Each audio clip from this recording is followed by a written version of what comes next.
شروع اللہ کے نام سے جو بڑا مہربان نہایت رحم والا ہے۔ خلاصہ ہوائی۔ یہ سبق لکھا ہے بیگم ریاض الدین نے۔ دنیا کے حسین سفر مجھ پر مسلط رہے ہیں، ایک اور صحیح۔ میرے شوہر میاں ریاض الدین 3 ماہ پہلے ہی ہوائی جا چکے تھے۔ میں نے گھر کو سمیٹا اور چھوٹی بیٹی کو ساتھ لے لیا۔ جہاز پہلے کلکتہ جو میری جائے پیدائش ہے پہنچا۔ وہاں کی بنیا پولیس اور کسٹم حکام سے اللہ بچائے۔ پھر ہم ہانگ کانگ سے ٹوکیو گئے۔ کچھ ایک صاحبہ نے ہمیں ڈرایا کہ ٹوکیو سے ہونولولو تک، نیچے بحر الکاہل ہے اور اوپر خدا، لیکن یہ سفر آرام سے گزر گیا۔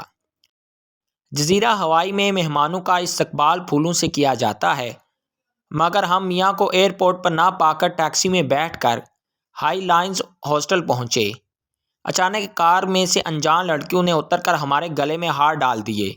ان کے پیچھے میاں مسکراتے ہوئے آ رہے تھے۔ انہیں بتایا کہ ہوائی کا وقت جاپان سے 24 گھنٹے پیچھے ہے۔ ہمیں گھر دیکھنے کا شوق تھا۔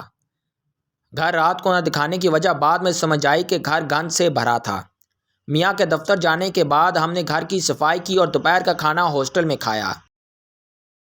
شام کو جزیرہ دیکھنے گئے جہاں ڈھلتا ہوا سورج بحر الکاہل میں کروٹیں لے رہا تھا۔ اگلے دن ہم نے ہونومابے پر پکنک منائی۔ یہ ساحل ابھی مخلوق سے بھرا ہوا تھا۔ ہوائی میں سپر مارکیٹ امریکن سرمایہ کاری کا مکمل مظاہرہ ہے۔ اس سپر مارکیٹ میں دنیا جہان کی تمام چیزیں وافر مقدار میں موجود ہیں، جن کو دیکھ کر خواتین کی آنکھیں اور بٹوے کھل جاتے ہیں۔ میاں نے گھر کو پرانے سامان، کار، ٹیلی فون، صوفہ اور گرامو فون وغیرہ سے بھر رکھا تھا۔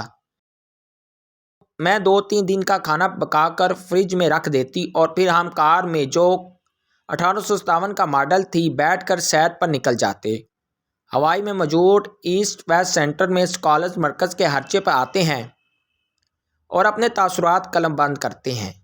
جو اسکالر کتابیں لکھ جاتے ہیں، مرکز انہیں بڑے فخر سے شائع کرتا ہے۔